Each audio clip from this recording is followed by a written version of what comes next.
Pero qué bueno estar aquí en esta mañana. Mis hermanos, estamos aquí pensando una semana que está pasando y el día de hoy conmemorar la vida, la muerte y la resurrección de nuestro Señor Jesucristo. Que Él ahora mismo está sentado a la diestra del Padre.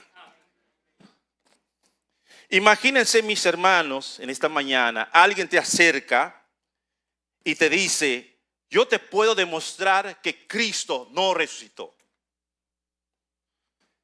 ¿Seguirás siendo cristiano? ¿Seguirás teniendo esa fe? Pues pensando en esa realidad, Dios me guió para hablar de la resurrección, nuestra esperanza eterna. Sin lugar a duda, no hay un capítulo en la Biblia como 1 Corintios capítulo 15, que nos va a explicar de esa verdad, la resurrección de nuestro Señor Jesucristo. Los corintios creían que Jesús resucitó, pero ellos dudaban que ellos mismos iban a resucitar.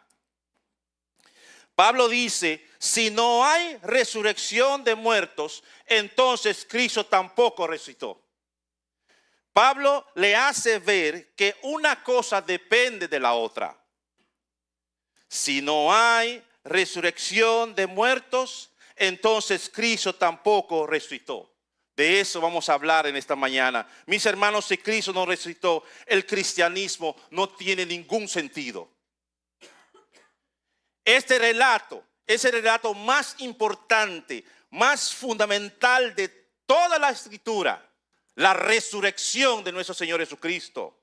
Dice Pablo en 1 Corintios capítulo 15, versículo 32 lo siguiente: si los muertos no resucitan, comamos y bebamos, porque mañana moriremos. Pero no se puede ser cristiano y negar la doctrina de la resurrección. En esta mañana quiero compartirles 3 puntos y una conclusión del tema que vamos a tratar: la resurrección, la esperanza eterna. En primer lugar, la certeza de la resurrección de Cristo. En segundo lugar, la certeza de nuestra resurrección. Y en tercer lugar, el carácter de la resurrección. Así que en primer lugar, la certeza de la resurrección de Cristo. Dice la Biblia allí en versículo 1 y versículo 2 de 1 Corintios: además os declaro, hermanos, el evangelio que os he predicado, el cual también recibisteis, en el cual también perseveráis, por el cual asimismo, si retenéis la palabra que os he predicado, sois salvos si no creíste en vano. Lo que Pablo está diciendo aquí es, a los hermanos de Corintios, es que la resurrección de Jesucristo es una parte fundamental del evangelio que ellos abrazaron por la fe. Nadie será salvo a menos acepte el evangelio. El evangelio es la buena noticia que Dios llevó a cabo para salvar a los pecadores a través de la vida, la muerte, la resurrección del Señor Jesucristo. Mira lo que dice el versículo 3 y 4. Porque primeramente os he enseñado lo que asimismo recibí, que Cristo murió por nuestros pecados conforme las Escrituras, y que fue sepultado y que resucitó el tercer día conforme las Escrituras. Mis hermanos, aquí vemos la separación del cristianismo y todas las religiones que existen en la tierra, en el mundo. Todas las religiones intentan darte buenos consejos, como cosas que te ayudan a acercarse a Dios. Ustedes se dan cuenta. O vivir un estilo de vida que sea beneficioso para ti o para aquellos que rodean. Menos el evangelio, menos la buena noticia. el cristianismo es el anuncio que ya Dios hizo en la historia a favor de hombres y mujeres que de ninguna manera podrían acercarse a Dios en sus propios méritos, ni usando su propia metodología. No hay otra forma. Quiero decir, mis hermanos de la iglesia IBCG, mi oración es que todas las personas que vienen aquí a la iglesia IBCG, que no vengan porque cantan bonito, o que vengan porque se sienten cómodos, eso está bien. Pero es que todo lo que venga a este lugar, venga porque viene a escuchar el evangelio predicado que transforma vidas. El evangelio no es un consejo, es un anuncio, una noticia, una muy buena noticia, el evangelio de Jesucristo. En palabras más llanas, mis hermanos, Cristo vino al mundo no para darnos un ejemplo o para mostrarnos la grandeza del amor de Dios. Yo quiero decirte, mi hermano, que Cristo vino al mundo para hacer un cambio de expediente.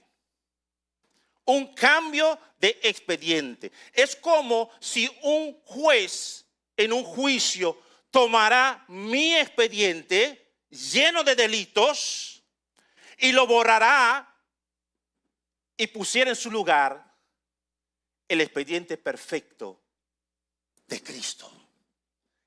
Eso es el evangelio. Cristo es el evangelio, el cambio de expediente. Yo no me olvido, pocos años atrás, yo estaba en Argentina, en el campamento trabajando con jóvenes, y hubo una pareja que estaba en el instituto bíblico. Ellos eran drogadictos, Dios transformó su vida. El año siguiente, ellos decidieron a ir a Buenos Aires a buscar drogadictos para traerlo al campamento. Y los drogadictos de Argentina no son cosas fáciles. Llegaron un grupo y dentro de ese grupo había una chica. Ella comenzó a disfrutar el campamento y él fue al líder que le trajo, le dijo al líder: yo quiero que mi novio pueda estar aquí también con nosotros. El líder le preguntó: ¿dónde está? Ella le dijo: mi novio está en la cárcel en Buenos Aires. ¿Cómo?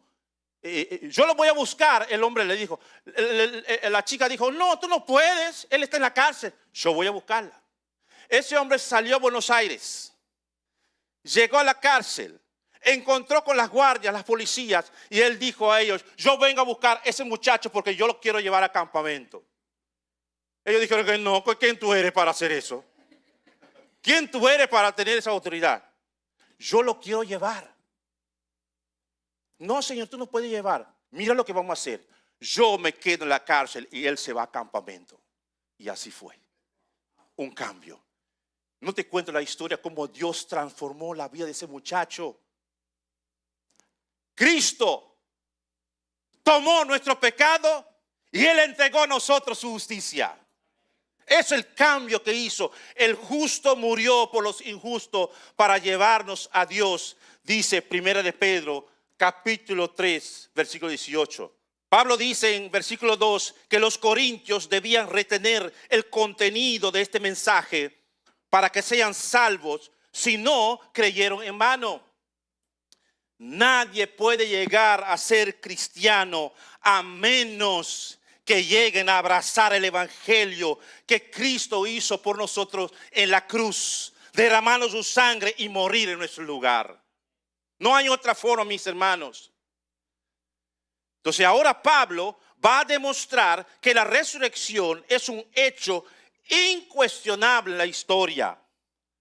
Leamos versículos 5 a 8 que dice: y que apareció a Cefas y después a los 12. Después apareció a más de 500 hermanos a la vez, de los cuales muchos viven aún y otros ya duermen. Después apareció a Jacobo, después a todos los apóstoles y al último de todos, como a un abortivo, me apareció a mí.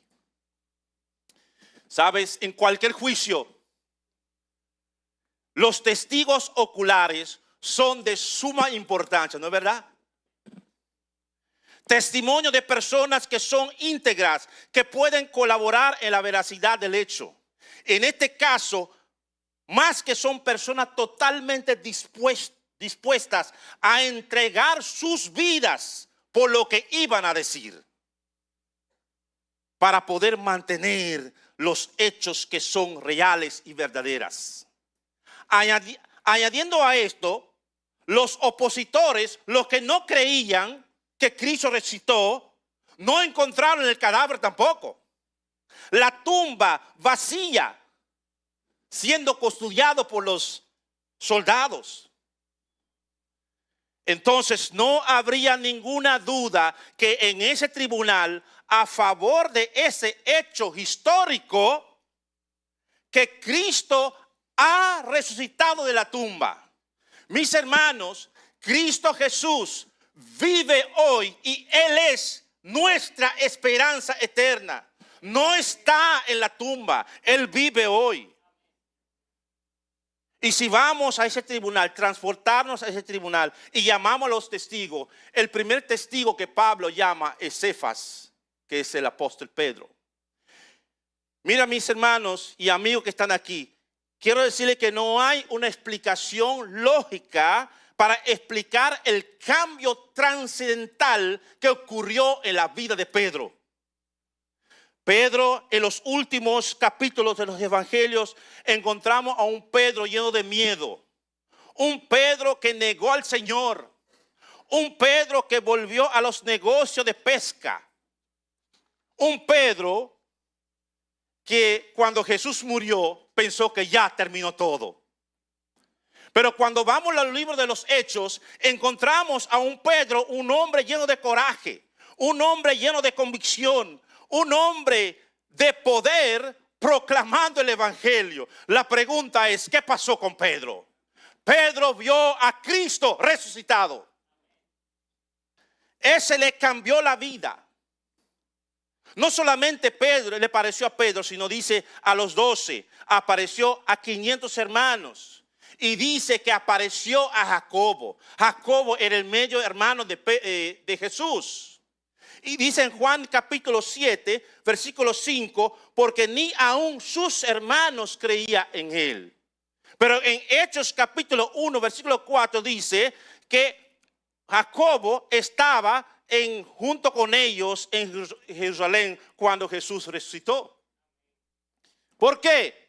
Jacobo vio a un Cristo resucitado. Pero el testimonio más contundente es el mismo testimonio de nuestro querido hermano Pablo. Pablo, el apóstol de Jesucristo.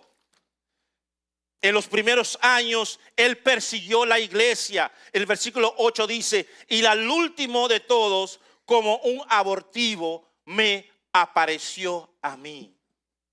Esa palabra abortivo allí, ¿qué Pablo está diciendo? Pablo reconoce su indignidad, pero que la aparición de Cristo a él le transformó la vida. Acuérdense, Pablo no dice que tuvo una visión de Cristo, sino él dice que Cristo apareció a mí. Yo lo vi con mis propios ojos. Él me habló. Y dice la Biblia en versículo 9, porque yo soy el más pequeño de los apóstoles, que no soy digno de ser llamado apóstol, porque perseguí a la iglesia de Dios. Y en el libro de los Hechos vemos Pablo forzando a los cristianos para maldijer el nombre de Cristo. La pregunta es, ¿qué fue lo que pasó en la vida de Pablo para que él se convirtiera en el misionero más grande de la historia de la iglesia? Pablo vio a un Cristo resucitado. Dice en el capítulo 9, versículo 20, cuando ocurrió todo eso con Pablo, dice la Biblia allí, que Pablo de una vez, enseguida, comenzó a predicar el evangelio, que Cristo resucitado era su esperanza eterna. Él comenzó a predicar eso, mis hermanos. Tome nota. Mateo capítulo 28, el último capítulo de Mateo. Marcos 16. Lucas 24. Juan capítulo 20. Todos esos capítulos relatan la resurrección de Jesús de una manera diferente. Pero Mateo lo hace de una manera muy especial. Dice ahí al final que las mujeres iban a la tumba preocupadas con las especies, ¿verdad que sí? Preocupada, ¿por qué? Porque ¿quién nos va a mover la piedra para que podamos ver? Pero cuando llegaron allí, un ángel apareció y la piedra se movió. Ahora bien, escuche mi hermano. El ángel no movió la piedra para que Jesús salga de la tumba. Movió la piedra para que las mujeres entren a la tumba y vean que la tumba está vacía. Eso es lo más grandioso que ocurrió allí. Y nosotros tenemos que predicar esa verdad, mis hermanos. Cada uno de nosotros creemos que Cristo resucitó y vive hoy, y es nuestra esperanza. Tú y yo no debemos cansar de levantar esa verdad en alto. Usted no sabe qué puede hacer esa verdad con las personas.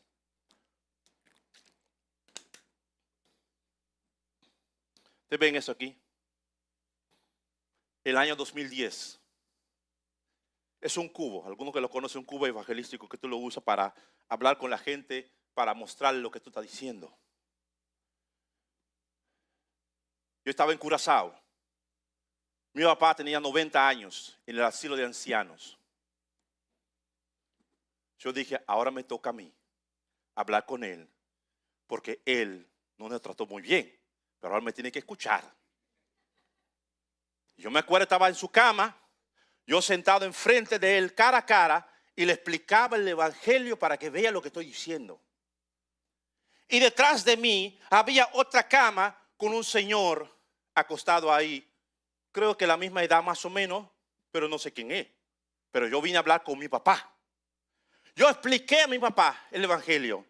Le hablé claramente, paso a paso, qué es lo que Cristo hizo por nosotros. Y terminé hablando con él, oré con él. Imagínense un hombre de 90 años. Y me levanté y me iba. Y el señor que estaba allá atrás me dice, oh, lo que tú hablaste ahí, eso es lo que yo quiero. Señores, eso es el poder del evangelio.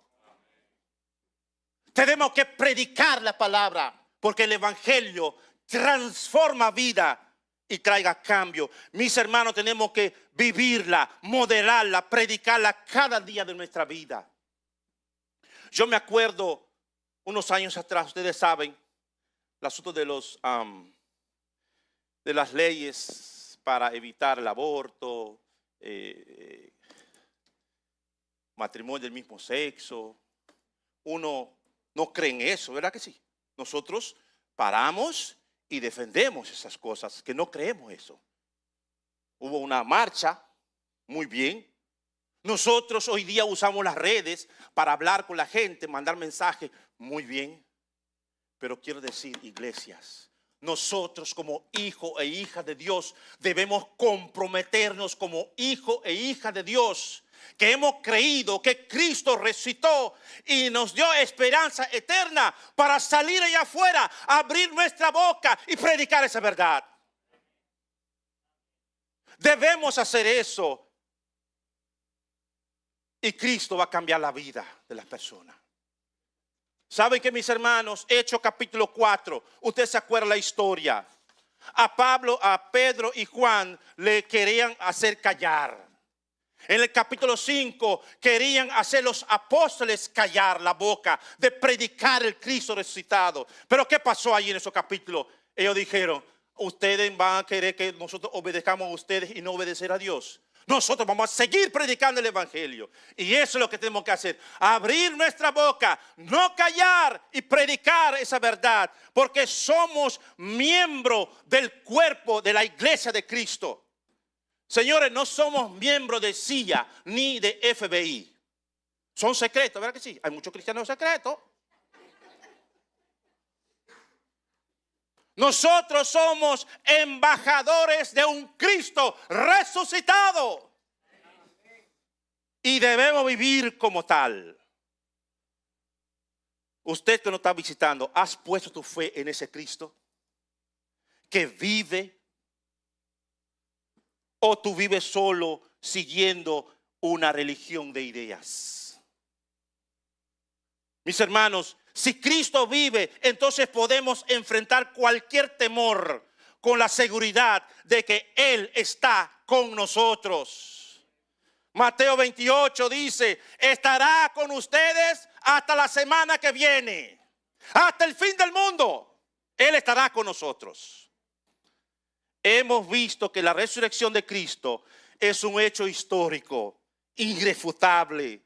Pero entonces, ¿por qué algunos corintios dudaban de su propia resurrección? Pablo les muestra que negar la resurrección de los muertos tiene consecuencias devastadoras. Y eso es lo que vamos a hablar ahora. La certeza de nuestra resurrección. Mis hermanos, no se olviden la secuencia que Pablo está haciendo aquí. Si no hay resurrección de muertos, entonces Cristo no resucitó.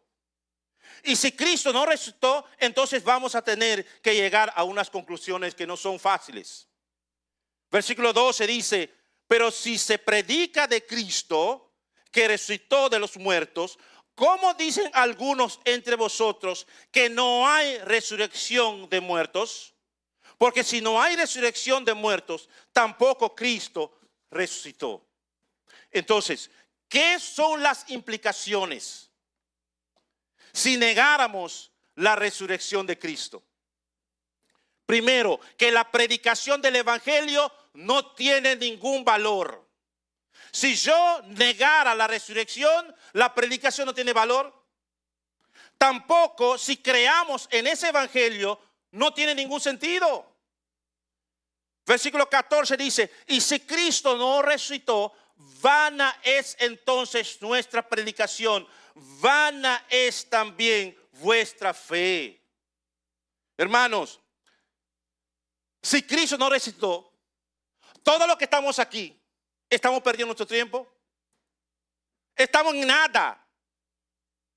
Vana sería nuestra fe. El cristianismo no vale nada, no tiene sentido sin la resurrección de Cristo. Por otro lado, dice Pablo, que todos los que dieron testimonio de la resurrección serían todos unos falsos mentirosos. Mira lo que dice el versículo 15. Y somos hallados falsos testigos de Dios, porque hemos testificado de Dios que Él resucitó a Cristo, al cual no resucitó, si en verdad los muertos no resucitan. Entonces, si los apóstoles mintieron sobre este tema, no tendríamos razón para apreciar sus escritos, ni tener sentido de seguir sus consejos. Estamos perdiendo el tiempo si creemos que no va a haber resurrección. Pero por otro lado, si Cristo no resucitó, no había posibilidad de salvación tampoco. No podíamos hablar de salvación si Cristo no resucitó. Porque dice el versículo 16, porque si los muertos no resucitan, tampoco Cristo resucitó. Y si Cristo no resucitó, vuestra fe es vana. Aún estáis en vuestros pecados. Es decir, no hay salvación. Entonces también los que durmieron en Cristo perecieron. Si Cristo no resucitó, nosotros somos los seres más lástima de toda la planeta. Si Cristo no resucitó. Dice el versículo 19, si en esta vida solamente esperamos en Cristo, sin la resurrección, somos lo más digno de conmiseración de todos los hombres. Da lástima, da pena que nosotros hablamos, que Cristo resucitó, que Cristo vive, y eso no es verdad. Pero mis hermanos, en esta mañana quiero decir que Cristo resucitó, Él vive hoy y creemos esa verdad. Si Cristo resucitó, nosotros también vamos a resucitar con Él. La Biblia nos confirma eso 100%, que Él resucitó y vive hoy. Pablo demostró que Cristo no resucitó, nuestra fe es vana, pero ahora él dice en el versículo 20 algo muy interesante. Dice, mas ahora Cristo ha resucitado de los muertos, primicia de los que durmieron es hecho. Qué versículo más tremendo, mis hermanos. Esta palabra primicia aquí es la idea cuando uno recoge las primeras frutas, cuáles son la garantía de que toda la cosecha vendrá. ¿Me entienden, mis hermanos? Recoger la primera fruta me va a decir que son las garantías de toda la cosecha que vendrá. Así que Cristo es la primicia. Su resurrección es la primera y la nuestra es la cosecha completa. Amén, mi hermano. Él es la primicia. Su resurrección es la primera. Después nosotros seguiremos detrás de Él. Esto cambia todo. No solo eso, su resurrección es la garantía de nuestra resurrección. Hermano, ¿usted entiende eso? La resurrección de Cristo es la garantía que usted y yo vamos a resucitar. Usted no va a quedar en la tumba. Y por el poder de la resurrección de Cristo, Él nos resucitará. Ahora, pero alguien podría preguntar, ¿cómo será ese cuerpo? ¿Con qué cuerpo vendremos? Versículo 21. Porque por cuanto la muerte entró por un hombre, también por un hombre la resurrección de los muertos. Porque así como en Adán todos murieron, también en Cristo todos serán vivificados. Adán y Cristo. En Adán todos moriremos por desobediencia. Nacemos con una naturaleza pecadora y enfrentamos la muerte. Nuestro pago es la muerte. Pero en Cristo todos que están unidos a Él serán vivificados. No es universalismo, es que todos los que están en Cristo tienen vida. Usted tiene vida porque usted está en Cristo. Usted está creyendo en un Cristo resucitado. Muchos viven hoy como si esta vida fuera todo. Pero nosotros tenemos esperanza más allá, mi hermano.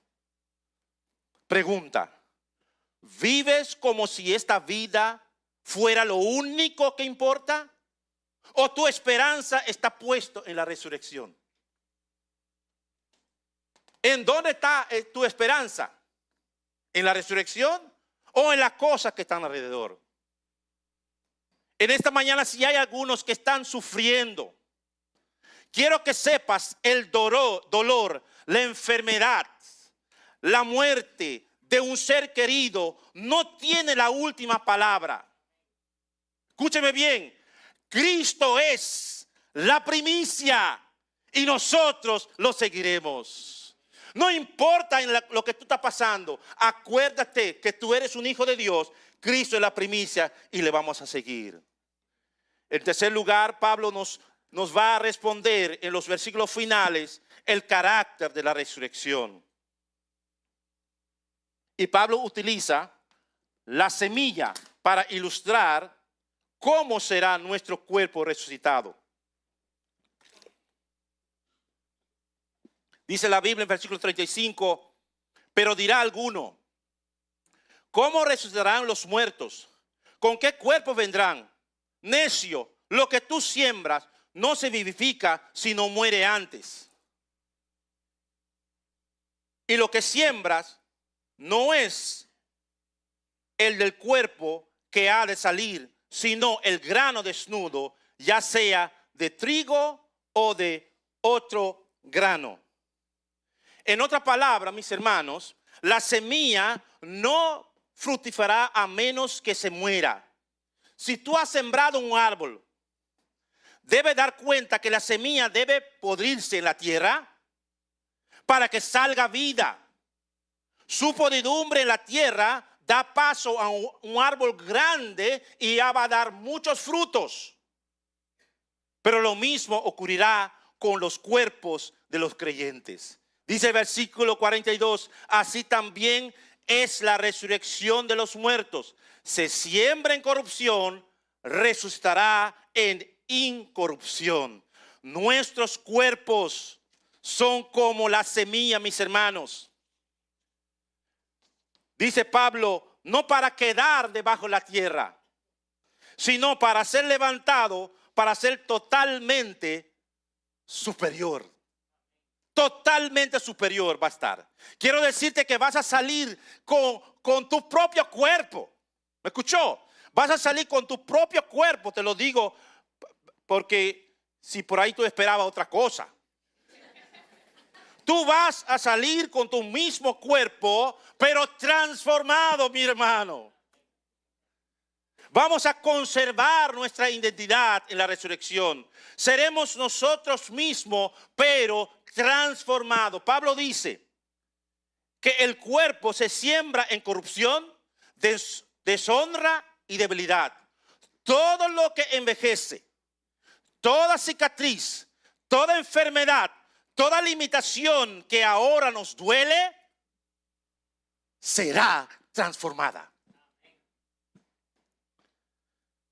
No es que Dios nos dé un cuerpo, un otro cuerpo, sino que este mismo cuerpo que sufre será hecho nuevo. ¿Me entendió, mi hermano? Hoy día, no se me ofende, mi hermana, mucha crema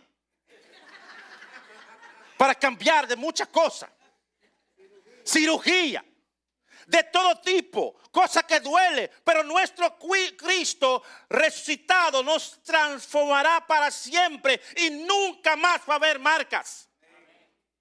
Nunca más dolor, llanto, debilidad, decaimiento. Vamos a tener un nuevo cuerpo del paquete, mi hermano. ¿Usted no cree eso? Un cuerpo totalmente nuevo. ¿Tú no crees, mi hermano? Ya no sé si va a tener pelo blanco, mi hermano. Vamos a ser nuevos, mi hermano. Se siembra en deshonra, resucitará en gloria. Qué cosa más tremendo, mis hermanos. Versículo 44 dice, se siembra cuerpo animal, resucitará cuerpo espiritual. Hay cuerpo animal y hay cuerpo espiritual. Una mejor traducción sería la palabra animal, un cuerpo natural. Pablo está hablando aquí que aquí un cuerpo natural que no fue preparado, que fue preparado para esta vida. Un cuerpo natural preparado para la vida aquí y ahora. Pero el cuerpo espiritual es un cuerpo que ha sido transformado, equipado, adaptado para la vida futura. Un cuerpo completamente lleno del Espíritu Santo, controlado por Él. Ese cuerpo es el cuerpo espiritual. Versículo 50 dice, pero esto digo, hermano, que la carne y sangre no pueden heredar el reino de Dios, ni la corrupción hereda la incorrupción. Este cuerpo no está preparado para ir al cielo.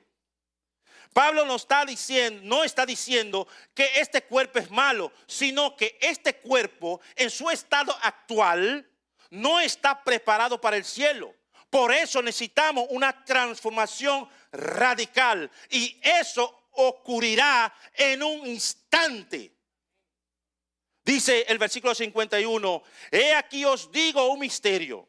No todos dormiremos, pero todos seremos transformados. En un momento, en un abrir y será de ojo. Nótense la palabra momento. Esa palabra en griego es átomo. Pablo está diciendo que en un átomo de tiempo, en un partícula de tiempo, seremos transformados, mis hermanos. Dice el versículo 52, al final de la trompeta, porque se tocará la trompeta y los muertos serán resucitados, incorruptibles, y nosotros seremos transformados, porque es necesario que esto corruptible se vista de corrupción y esto mortal se vista de inmortalidad. Pregunta: ¿hay alguna marca en tu cuerpo que te avergüence o te limita? Un día ese mismo cuerpo será transformado en gloria. Mis hermanos, si vamos a tener un cuerpo eterno, no vivamos para satisfacer las pasiones pasajeras de este cuerpo corruptible.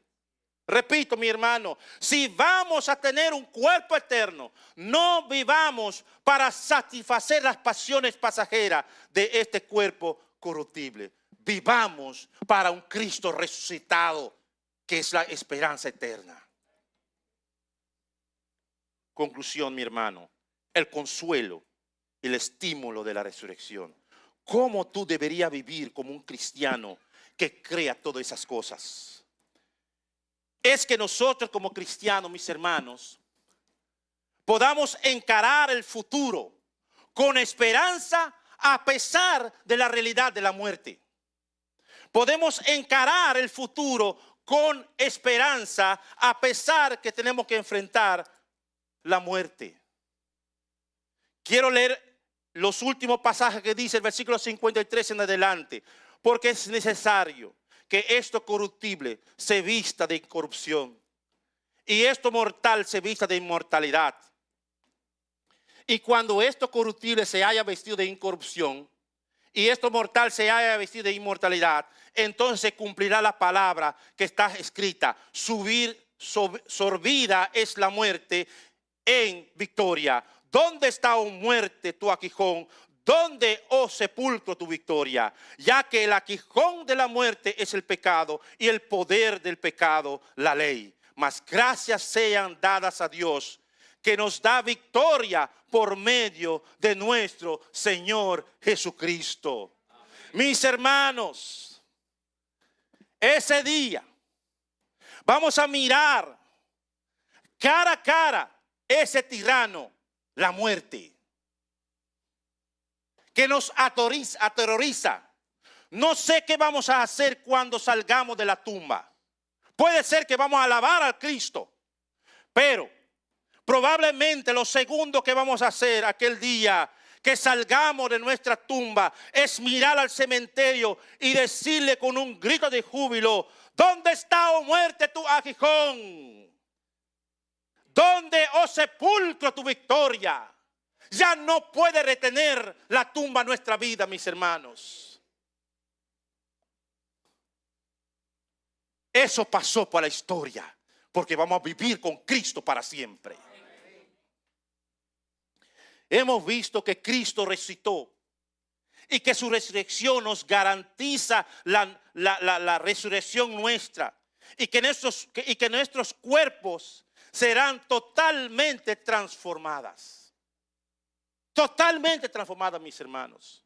Entonces ahí Pablo termina, dice: así de qué. ¿Sabe qué? Así que si tú crees que Jesús resucitó, si tú crees que tú vas a resucitar con Él, si tú crees que tú vas a ser transformado totalmente, mi hermano, mi hermana, entonces, hermanos míos amados, estad firmes y constantes, creciendo en la obra del Señor siempre, sabiendo que vuestro trabajo en el Señor no es en vano. Mis hermanos, no debemos solamente mirar el futuro con la esperanza, sino debemos ser firmes y constantes, dedicados con cuerpo y alma en el presente, sirviendo al Señor, sabiendo que el trabajo que estamos haciendo para Él no es en vano. Mis hermanos, yo no me canso de servir a mi Dios. Yo hago lo que hago con mi familia. Es porque yo sé en quién he creído. Yo sé que Él resucitó y Él vive hoy. Y yo quiero servirle con toda mi alma. Y Dios quiere levantar hombres y mujeres de aquí, de la iglesia, para servir.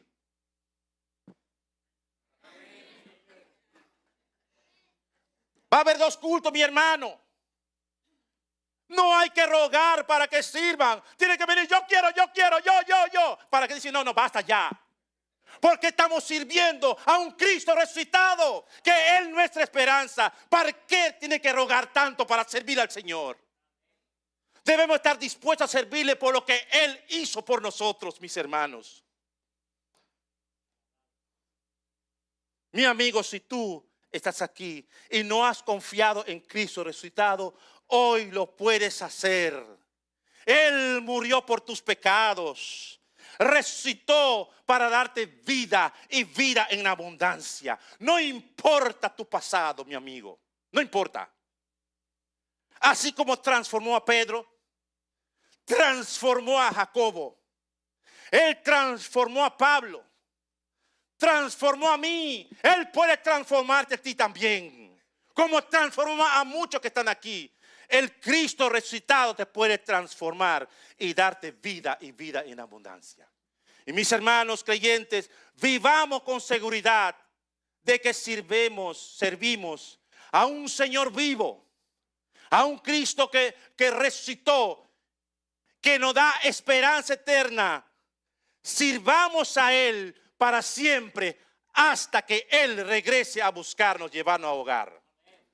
Espero que esa realidad se puede penetrar en tu corazón y que tú salgas de aquí y proclamar: Jesucristo vive y vive para siempre. Yo soy renovado y quiero servirle a Él con toda mi alma, con todo mi cuerpo.